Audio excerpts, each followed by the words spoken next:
और उन्होंने उम्मीद ही नहीं की थी मैं चुनाव जीतूंगा। तीसरी बार विधायक बने तो उनको थोड़ा सा गुमान हो गया। अब वो खुद जानते हैं कैसे चुनाव जीते हो। और जीतने के बाद गुमान होना सही लाजमी है, लेकिन घमंड होना ये जनप्रति को शोभा नहीं देता है। अब न्यूज भारत प्लस, लोकतंत्र की आवाज। गया जिले के वजीरगंज विधानसभा की राजनीति उस समय गर्मा गई जब विधायक वीरेंद्र सिंह का एक वीडियो सोशल मीडिया पर वायरल होने लगा। इस वीडियो को लेकर कांग्रेस के पूर्व विधानसभा प्रत्याशी डॉक्टर शशि शेखर सिंह ने कड़ी प्रतिक्रिया दी। मीडिया से बातचीत के दौरान डॉक्टर शशि शेखर सिंह ने कहा कि वायरल वीडियो में दिखाई दे रहा है व्यवहार बिल्कुल लोकतांत्रिक मूल्यों के अनुरूप नहीं है। उन्होंने आरोप लगाया है कि यह जनता के प्रतिनिधि का अहंकार दर्शाता है और संबंधित राजनीतिक दल को इस मामले में कार्रवाई करनी चाहिए। उनका कहना है कि लोकतंत्र की मजबूती के लिए जवाबदेही आवश्यक है।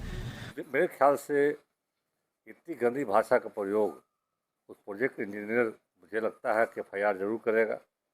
और वो दलित हुआ तो विधायक जी बचेंगे भी नहीं। मैं आपको विश्वास दिलाता हूँ कि छोटा सा बात करके राहुल गांधी की सदस्यता चली गई थी, तो इन्होंने सरेआम मंच से गाली दिया है। ऐसी गाली दी है जो कि हमारे गया में मगध में तो मेरे ख्याल से कोई नेता आज तक इतिहास में आज़ादी के बाद से आज तक मंच से नहीं ऐसे भी इस भाषा का प्रयोग नहीं किया है।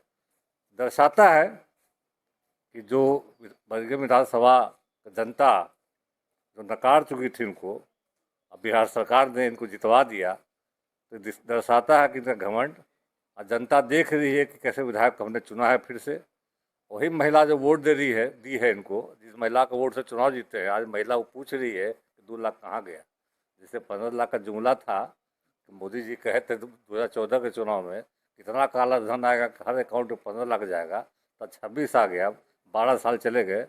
और 2 लाख का इंतजार तो नीतीश जी फिर 25 से 30, फिर से नीतीश, तो नीतीश जी को गद्दी से तो उखाड़ दिया लोग, मानसिक बीमार करके उतार दिया बेचारे को। उन्हीं के नाम पर चुनाव जीता, उन्हीं के डीएम सीएम सब लगे हुए थे पैसा बांटने में। दिन भर जिला पदाधिकारी कैसे ट्रांसपोर्ट में लगे हुए थे। नतीजा क्या हुआ, 5 साल जो संघर्ष किए, जो विधायक के बारे में बताया लोगों को, महिलाओं ने वोट दे के उनको महिला घर बैठ गई अपना। लेकिन मैं इन भाषाओं का तो बिल्कुल मैं खंडन करता हूँ। मैं चाहता हूँ, मैं आपको राय देता हूँ आपके माध्यम से, विधायक जी को माफ़ी मांगनी चाहिए।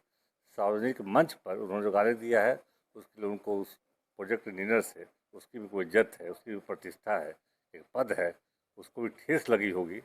मैं उनके साथ हूँ और मैं चाहता हूँ विधायक जी माफ़ी मांगे। योजना बिहार सरकार में, भारत सरकार में चलती रहती है। जनप्रतिनिधि जो काम है उसको मॉनिटरिंग करें। और जैसा कि मैं देखता हूँ कि उनके इलेक्शन एफिडेविट में BA पास लिखे हुए हैं, तो पढ़ा लिखा व्यक्ति कम से कम ऐसा सब भाषा का प्रयोग नहीं करता है।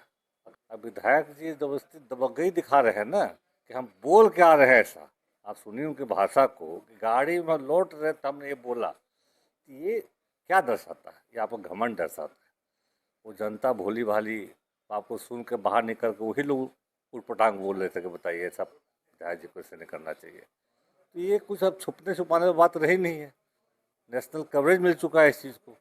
विधायक जी जब चुनाव प्रचार कर रहे थे उस समय नेशनल कवरेज लिए थे, जिनको गांव से भगाया जा रहा था तमाम गांव से। अब फिर नेशनल कवरेज लिए हैं तो इनको उसी में मजा आ रहा था। मजा लेने दीजिए, जनता देख रही है, समय पर निर्णय लेगी। डॉक्टर शशि शेखर सिंह ने भारतीय जनता पार्टी पर भी निशाना साधते हुए कहा कि भाजपा एक वॉशिंग मशीन की तरह कार्य कर रही है, जहां दूसरे दलों से आने वाले नेताओं की छवि अचानक बदल जाती है। उन्होंने केंद्र सरकार के पिछले 12 वर्षों के कार्यकाल पर भी सवाल उठाए एवं विभिन्न मुद्दे को लेकर अपनी नाराजगी व्यक्त की। इसके साथ ही उन्होंने चुनाव आयोग की कार्यप्रणाली पर भी गंभीर आरोप लगाए हैं। हालांकि इन आरोपों पर संबंधित पक्षों की ओर से अभी तक कोई आधिकारिक प्रतिक्रिया सामने नहीं आई है। देखिए क्या कहते हैं डॉक्टर शशि शेखर सिंह। पहले वाले भाजपा नहीं रही, अटल जी वाले भाजपा नहीं है। अब सिंगर जैसे लोग, राम रहीम जैसे लोग, आसाराम जैसे लोग, ये सब लोग पेरोल पर बाहर आते हैं, जितना इनकी सज़ा नहीं उससे ज़्यादा बाहर रह रहे हैं, तो क्या उम्मीद कीजिएगा किसी पार्टी से। लेकिन शीर्ष नेतृत्व अमित शाह जी, नरेंद्र मोदी जी, अगर ये आपके माध्यम से मीडिया का हमारी टीवी भी चला, हर जगह चला, तो देखे होंगे, तो उनको तो इसके खिलाफ एक्शन लेना चाहिए। मैं उम्मीद करता हूँ अगर थोड़ा भी लोकतंत्र बचा है, तो अगर पार्टी में थोड़ा बहुत जो कहता है अनुशासन बचा हो, तो इनके खिलाफ कार्रवाई होनी चाहिए। खाते वाला जीविका दीदी, आप लोग तो खुद बूथ कवर कर रहे थे। मैं खुद इलेक्शन के दिन 10 बूथ से हमने खुद जीविका दीदियों को भगाया है, बोल के कि आप कैसे बैठिए अनुसारी बूथ पे भाई, आपका इसमें कागज डीएम का ऑर्डर है। तो जीविका दीदी जो 11,25,000 सरकारी समझिए कि एजेंट है सरकार का, तो ये कहीं ना कहीं चुनाव आयोग का भी उल्लंघन रहा है। चुनाव आयोग को पहले चुनाव आयोग पूरी तरीके से मिला हुआ है। अब मीनाक्षी नटराजन जैसे गांधीवाद नेत्री को आप क्रिमिनल केस में बोलकर और उनका नामांकन को आप रद्द करते हैं, क्या आप लोकतंत्र में विश्वास कर रहे हैं भाई? वो जैसी महिला एनएसवाई के समय से यूथ कांग्रेस है, जिसका लंबा इतिहास और एमपी रही हैं, वो उनके बारे में आप पता कर लीजिए। आप एक भी क्रिमिनल, एक भी अभद्र भाषा का प्रयोग उन्होंने किया होगा तो मैं राजनीति संन्यास ले लूँगा। लेकिन उनको भी आपने रोक दिया और एक ऐसे इल्ज़ाम लगा के क्रिमिनल है वो, जबकि कोर्ट में कोई एफआईआर नहीं है, कोई संज्ञान नहीं है कि कोर्ट ने एक दिया था, उसी आधार पे आपने कह दिया। और किसी भी एमपी एमएलए का आज आप नेट से ले सकते हो, क्या उनका इतिहास है, कितना केसेस पेंडिंग है। मेरे पे भी केसेस पेंडिंग था, स्टूडेंट लाइफ में मेरी भी लड़ाई हुई थी, तो हम भी दर्शाए थे। आज वो केस ख़त्म हो गया, अगला एफिडेविट में हमने हटा दिया। ये कुछ छुपाने वाली बात नहीं है, लेकिन ये लोकतंत्र का समझिए कि टोटल हनन हो रहा है। इलेक्शन कमीशन टोटल मिला हुआ है, हर तरीके से आप देख रहे थे। हमने कंप्लेन किया था इलेक्शन कमीशन में, जब पैसा खाते में आ रहा था। चुनाव के 2 दिन पहले आप वृद्धा पेंशन दे रहे हो, वृद्धा के 3,000 की जगह 500 मिले तो आपको वोट देगा, तो सरकार को वोट देगा। लेकिन कहाँ कुछ सुन रहा था, कहाँ कुछ सुन रहा था, है ना, सुनेगा। जब तक कि इलेक्शन कमीशन में जो पहले नियम था, उसके चुनाव में मुख्य लीडर ऑफ अपोजिशन रहेंगे, चीफ जस्टिस ऑफ इंडिया रहेंगे, आपका प्रधानमंत्री रहेंगे, एक 2 और सदस्य होते थे, सबको हटा कर नया नियम बनाकर एक एलओपी और बाकी सब सरकार के लोग। तो ज्ञानेश कुमार किसका सुनेंगे? बेटा उनका आई है, बेटी उनकी आई है, पोस्टिंग प्लम यूपी में ले रहे हैं, मजा काट रहे हैं। रिटायरमेंट के बाद ईडी का डर है, ये है सीबीआई ईडी। जब मन तब किसी के पास चल ही जाता, घूमते घामते। वॉशिंग पाउडर मशीन में जाइए, साफ हो जाइए, चाहे हेमंत बिश्व शर्मा हो, चाहे शुभेंदु अधिकारी हो।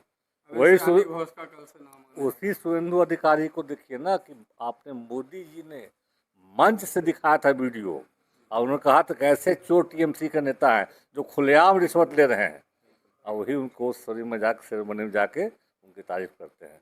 तब तो पहले वाले बात रह नहीं गई। तभी तो मैंने कहा कि अटल जी वाला भाजपा नहीं है। जब मोदी जी दंगा करवाए थे गुजरात में, उस समय अटल जी ने कहा था कि राजधर्म का पालन मैंने नहीं किया, उनको मुख्यमंत्री से मुझे हटाना चाहिए था। वो अटल जी थे, नहीं हटाए, मजबूरी थी, व्यवस्था होती, पार्टी में समस्याएं होती है, लेकिन उन्होंने एक्सेप्ट किया हाउस में ऑन रिकॉर्ड कि राजधर्म का पालन हमने नहीं किया।